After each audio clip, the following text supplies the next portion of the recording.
What is up, guys? We're going to be discussing blind SQL injection. And in my opinion, this is really one of the coolest types of vulnerability. It's a form of SQL injection. However, we don't get to see a text response from the server. So in the SQL injection attacks we've run so far, we submit the injection attack. And then as a result from the server, we perhaps get something like a JSON response with a list of usernames or a list of passwords or a list of emails. And of course, it's fairly easy to extract information from that because it's just in plain text, whether JSON format or some other format. We can read it directly. The idea behind blind SQL injection is we don't get that text response. However, we do get information leaked in terms of perhaps whether the query returned any results, or perhaps it didn't return any results, or perhaps it errored out. In other words, we're getting certain information regarding the query that we've injected. So a simple example could be what's referred to as Boolean-based blind SQL injection. We're essentially being given either a true or false value from the output that's being given by the server. So a simple example could be that if our injected query matches rows in the database, then we get a true response, whereas if it doesn't match any data in the database, we get a false response. Now, what is this true or false response? We're going to see an example of this because we'll take a look at this Burp Academy lab blind SQL injection with conditional responses. Now, we're not going into this blind, excuse the pun, because it gives some information here in the lab description. It says the application uses a tracking cookie for analytics and performs an SQL query containing the value of the submitted cookie. So first time we visit the app, we're given a tracking cookie. Then in subsequent HTTP requests that we make to the server, we send that cookie. The server then takes the value of that cookie and runs an SQL query based on that cookie. And we're going to try and inject into that specific SQL query. It then goes on to say the results of the SQL query are not returned, hence blind SQL injection, and no error messages are displayed. But the application includes a welcome back message in the page if the query returns any rows. So now we can see our true and false response. It could be completely different depending on the app that we're testing. But in this case, if the SQL query returns rows, we'll have welcome back message flash to the screen. But if the query doesn't return any rows, we won't see that welcome back message. So we see the server is leaking information. It may not be giving us a text response to our injected SQL query, but it is telling us if that SQL injection attack is returning any results. Now, that might not seem like a lot. What can we do with that, right? What can we do with a true and false response from the SQL database? It seems like it's fairly limited, right? The truth is, if we have access to true and false responses from the database, we can very often dump the entire contents of that database.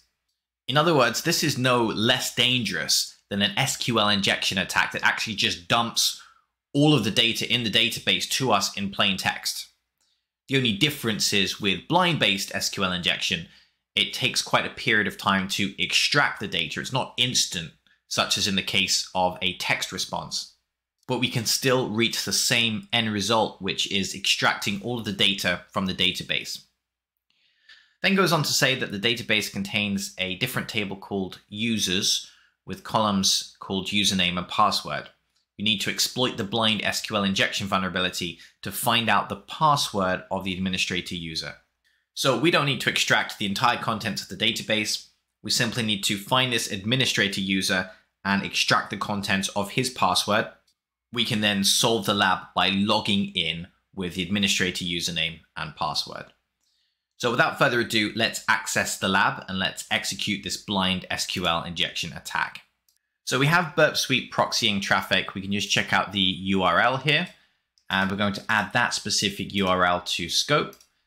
And we can also just filter out any unwanted traffic that's not in scope. So we'll only see the in-scope items. And let's check out our initial request to the page at the root directory. And let's have a look at the response. Now, we don't appear to have any tracking cookie just yet, In fact, we must have already received it because we can see it there, tracking ID equals SJ0, etc. Let's click on My Account. So we're taken to a login page, and notice we have this welcome back message flashed to the page. And if we have a look at the request that we're sending, you can see that we are submitting that tracking ID cookie. So let's send this request to the repeater, and we can play around with the value for tracking ID. So I'll just make a copy of our tracking ID, since we don't want to lose it. Now, if I were to change that to something which I know is not our tracking ID, so for example, let's just change it to ABC, and let's send that. We can actually check out the results in this render tab here, which is a mini browser. Notice that we don't have this welcome back message here. In fact, let's make this full screen. Now, if we go back to our correct tracking ID, in other words, this ID can be found inside the SQL database on the server. If we now send that request with the correct tracking ID, notice we get this welcome back message. So we can see that the app is leaking information based on whether that SQL query is returning any results. Now, the way this works is we can append additional conditions. So we know the first part of this query is going to be correct. But what if we were to say something like, first of all, end the input of the tracking ID. We'll say and 1 equals 1, and we'll comment out the rest of the SQL query. Let's submit that and see what we get. Well, now we still get the welcome back message, and it's because 1 equals 1, right? This is not very interesting at this stage. This just shows how this works. So if we were to send 1 equals 0, well, we know that the second half of that SQL query is going to be false, even if the first half is a match. Let's send that. We no longer get the welcome back message. Now, of course, we already know 1 equals 1, and we already know that 1 doesn't equal 0, but we could actually ask the SQL server some more interesting questions. For example, we could actually confirm the existence of a user's table. We're already told it exists, we know it's there, but we can confirm its existence. So for example, and we'll make use of a subquery here. So we're going to make use of brackets. So we'll say select, and let's just select an arbitrary character. Let's select A from users limit 1. And we're going to say that the results of that subquery must equal A. Now notice we're not actually selecting anything from the database here. We're actually selecting our own arbitrary character, which is the text A. So surely we already know the result is going to be A from this. Well, yes, we do, but keep in mind that if there's no users table, then this is going to return an error. So we're actually confirming the existence of the users table with this injection attack. And I will include a trailing or closing single quote on the A because we're making use of the comment character. I suspect if we didn't have the comment character, we could just leave the second half of that single quote trailing because it will be completed by the SQL query itself. But I'll just have 2 single quotes here and a comment character. Let's submit that. And notice we get the welcome back message. Now, just as proof of concept here, imagine we were searching for a table that didn't exist. So we've got users with 2 S's here. Let's submit that to the back end, and we don't get the welcome back message. In other words, we've already made use of blind SQL injection to confirm the existence of a users table. So you can begin to see how this works. Another thing we could do is add to this subquery. So we know that we're looking for a user named administrator. So we can select A from users where username equals administrator.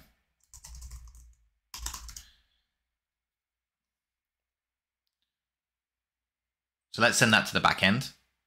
And we get the welcome back message. Again, if we were searching for a username that didn't exist, let's add an extra R to the end of administrator.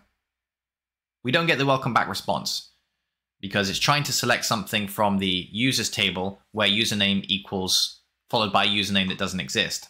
So even though we've already supplied the result because we're trying to select plain text, if it can't find the corresponding table and username, then we're going to get a false response from the server. We don't see that welcome back message. So we haven't really done too much so far, just because we already knew that there was a username administrator and there was a table named users, because we were given that in the lab description. But we've done this because you can now begin to see how powerful a blind SQL injection attack can potentially be, because we're managing to ask questions of the database and receive the result.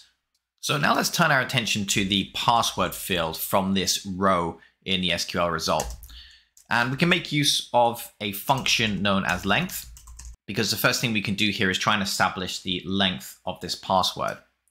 So we can type length in brackets. We can put the name of the column, which is password in this case, lowercase. And length password is larger than 1.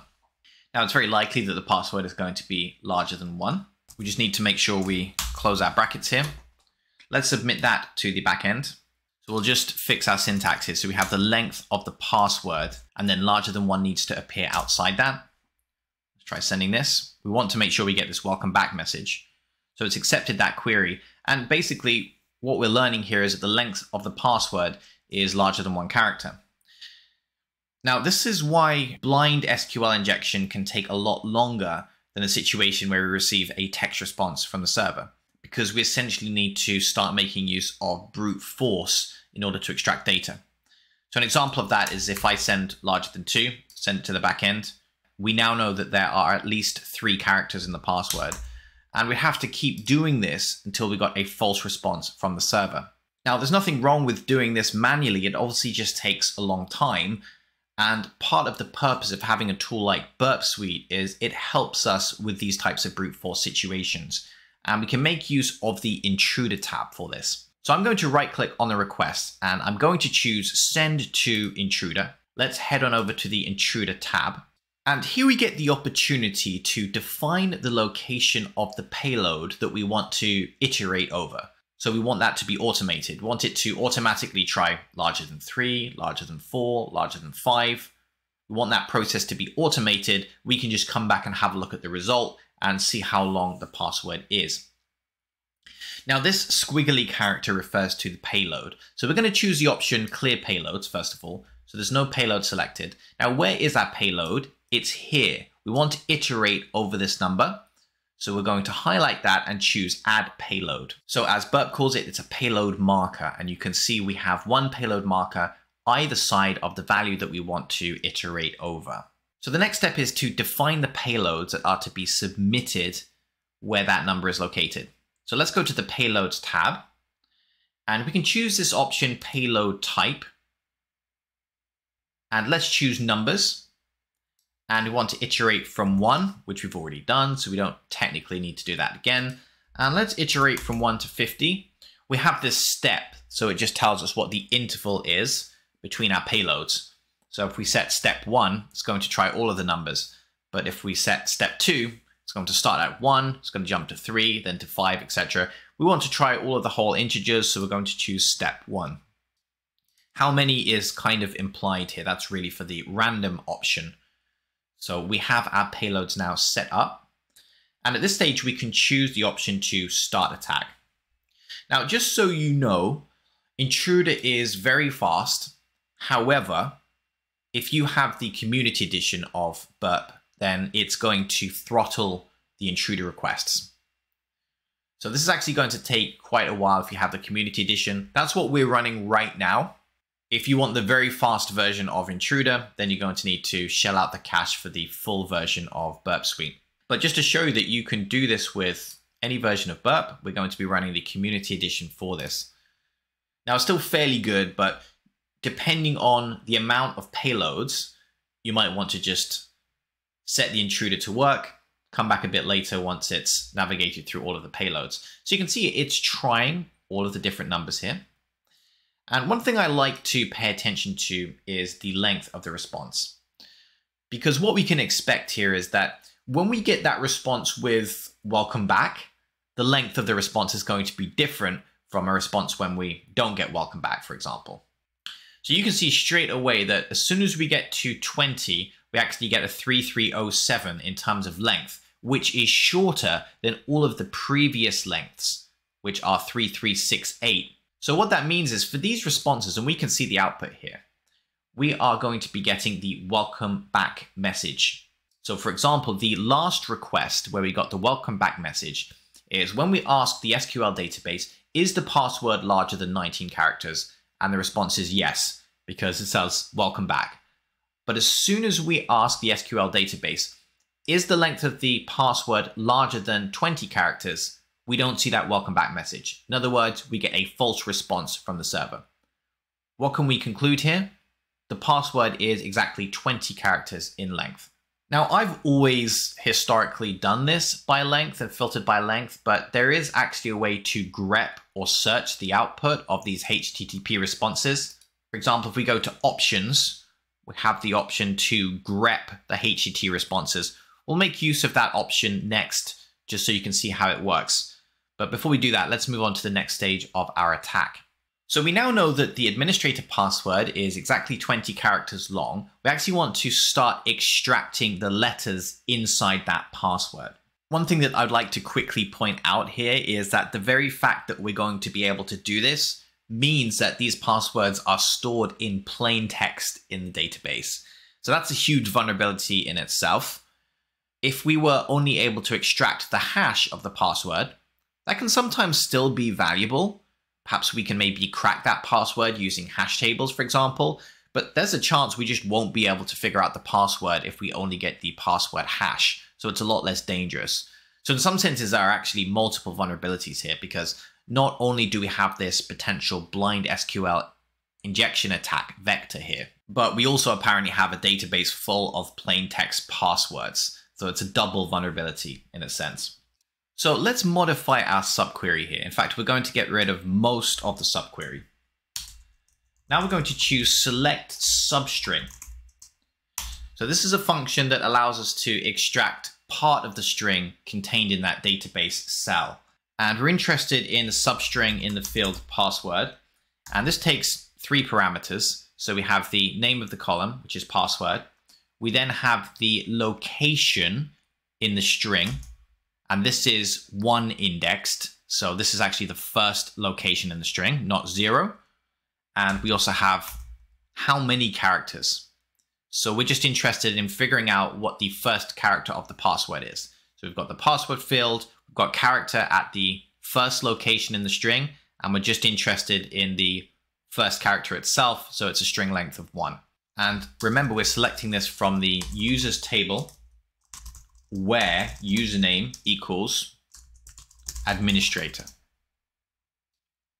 So we'll close our subquery with the right bracket, and we're saying equals A. In other words, we are asking the SQL server, is the first character of the administrator password A? And if the answer is yes, then we're going to get a welcome back message. If the answer is no, then we're not going to get the welcome back message. So we can then proceed to continually ask the SQL server regarding different letters. So let's submit that. And you can see we don't get the welcome back message. So at this stage, we've confirmed that the first character of the administrator password is not the letter A. This is where the brute force aspect of this comes in again, because technically what we need to do is now ask the SQL server, is it B?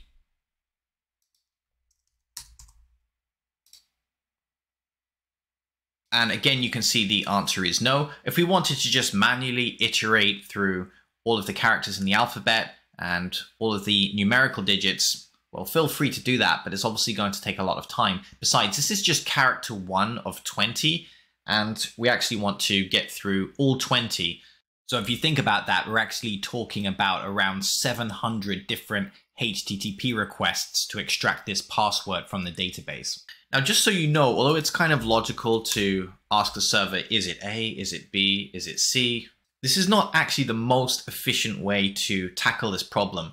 We can actually make use of what's known as a binary search tree, which allows us to arrive at the result faster than simply asking for every letter. We'll talk about that a bit later. For now, we're actually going to just do the less efficient way, and we're going to ask for every letter in order, just because it's the easiest way to conceptualize this. But technically, the fastest solution to this problem is to make use of a binary search tree. And especially if you are having to run quite a large number of queries, it's going to really cut your processing time down if you make use of the most efficient algorithm. But right now, we're going to make use of a less efficient algorithm just because it's a bit easier to understand. We're going to ask the server every letter in order. Now, one thing we can do is we can send this to the intruder as we did previously. So let's choose Send to Intruder. Let's head to the Intruder tab. Same as before, we'll clear our payload markers and we'll set new payload markers around the A, and we'll choose Add Payload Markers. We'll then head to the Payloads section. Now, essentially, this is just a simple list. So what you would ordinarily do in Burp is you'd have payload type simple list, and you would choose Add from List, and you'd have perhaps a text document with A to Z and 0 to 9. It should take a couple of seconds, but notice Add from List is grayed out. It says Pro version only. The good news is there's actually a workaround with the Community Edition, and that's to choose Brute Forcer instead of payload type simple list. So let's head to Brute Forcer. Notice it automatically has A to Z, 0 to 9 in. I didn't put that in. That is the default entry to this text box. And we have this min length and max length option, but we obviously only want a length of 1. So we're going to set min length and max length to 1. And what it's going to do is iterate through all of those characters, but only for the first letter of the password. So this is still not really the full query or intrusion attack that we'd like to run. We'll get to that shortly. Another thing I'm going to do as well, because I mentioned that I would do this, is make use of the grepping function. Like I said, I don't really use this because it's just an extra 20 seconds work, and I can just look at the length of the response. And if in a certain situation, for some reason, the length of the response is identical, regardless of whether we get true or false response from the server, then I could, of course, make use of the grepper. But I'm just doing this to show you how the grepper works. Now, what we'll do is we'll clear the current list of search terms that are being grepped for. Grep is really just another term for search, by the way, if you're not familiar with the term. And essentially, we just want to search the HTTP responses for the phrase, welcome back. So we'll add that to the grepper. We'll start our attack. Again, we get the warning that this is just the Community Edition. Some functionality is disabled and attacks are time throttled. Okay, not a problem right now. You can see it's still fairly fast, but Burp can be blazingly fast with the Pro version.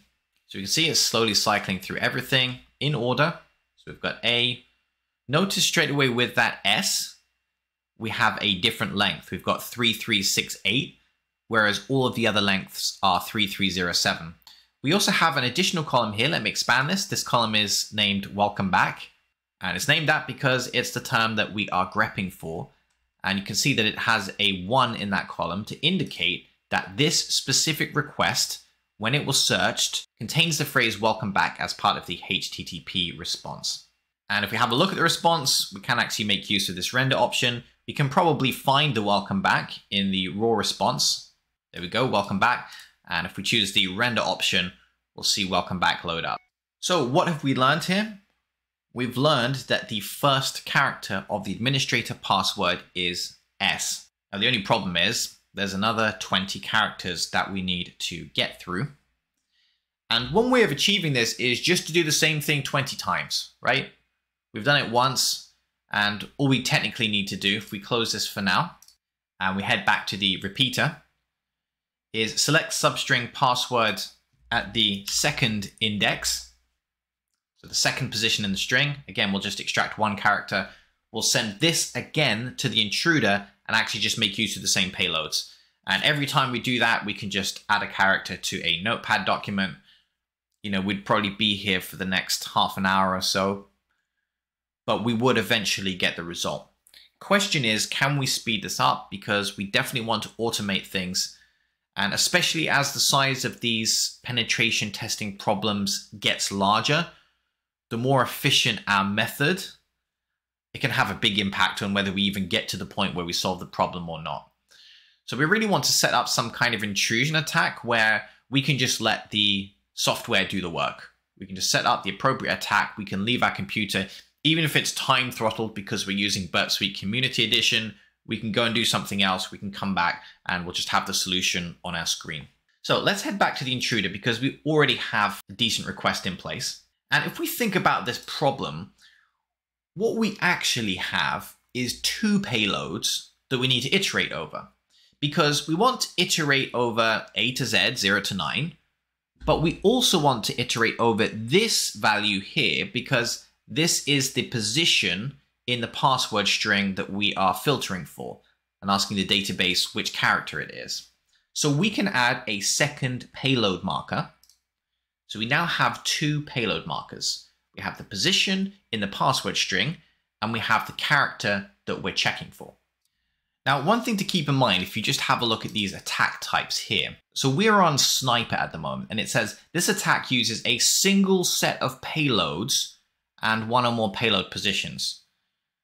Now, that doesn't quite sound right for us because we actually have two sets of payloads because we have the A to Z 0 to 9, and we also have the 1 to 20 that we want to make use of, which are the 20 characters in our password. So Sniper is not quite the right attack type here. Let's read the description for Cluster Bomb. It says, this attack uses multiple payload sets. There is a different payload set for each defined position. Okay, great. So we actually don't want Sniper, we want Cluster Bomb in this case. So let's head to payloads. And you'll see now in our payload set drop-down box, we have 1 and 2. Previously, we just had 1. And this corresponds to our two different positions. So we have position 1, which we're going to set as all of the integers between 1 and 20 for the 20 characters of our password. And then we have position 2, which is our A to Z 0 to 9. So we simply need to set up those payloads. So payload set 1, we actually want that as numbers. And it's going to be from 1 to 20 because we have 20 characters in our password. Again, we could actually set this to 2 to 20, right? Because we already know that the first character is S, but we'll leave it as 1 to 20 for now. Step 1. So that's our first payload in place. Let's go to payload set 2, and we can use the brute forcer for this. A to Z 0 to 9, min length 1, max length 1. Options. So we want to set the grep up for this. It should already be in place, but I actually created a new request. So we're going to add welcome back here. And this is the part of the attack where we are really going to feel that throttling as part of the community edition, because it's planning to run 720 requests. So it's potentially going to take a while. I wouldn't be surprised if it takes a couple of hours. But at the end of the day, this is perfectly fine because you don't need to sit at the screen watching this. You can just go away and do something. And that's what I'm going to do. I'm going to run this attack. I'm going to leave it for as long as it requires. Then I'm going to come back and assimilate the data and figure out what that administrator password is. So let's choose start attack.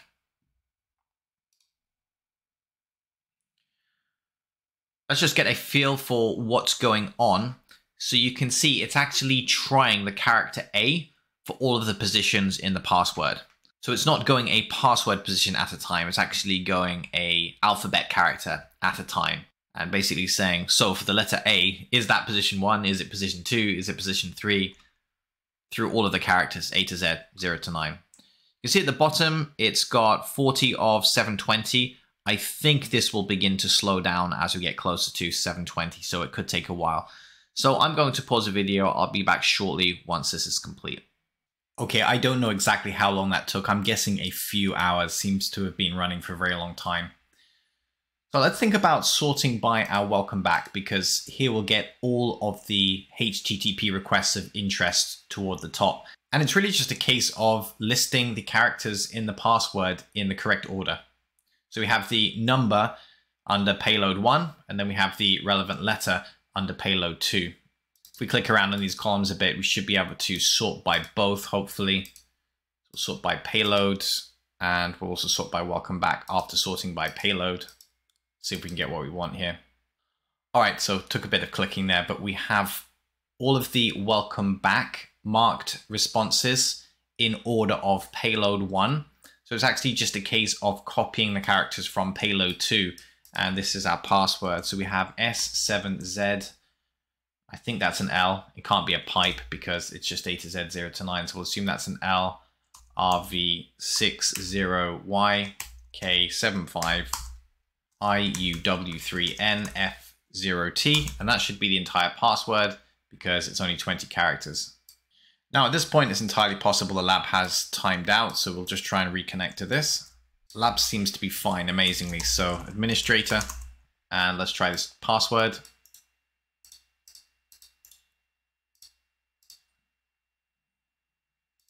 There we go, congratulations, you solved the lab. We could probably achieve the same thing using a tool such as SQL Map. So that would take a bit of the legwork out of this. But the cool thing about doing this way is that we now understand exactly how blind SQL injection works. So rather than just pointing a script at a vulnerable application and hoping it picks up something, but not really understanding how it picked up that particular vulnerability, we've basically seen in this lab, making use of Burp's Intruder feature, how exactly to craft the different HTTP requests that reveal the information stored in the database.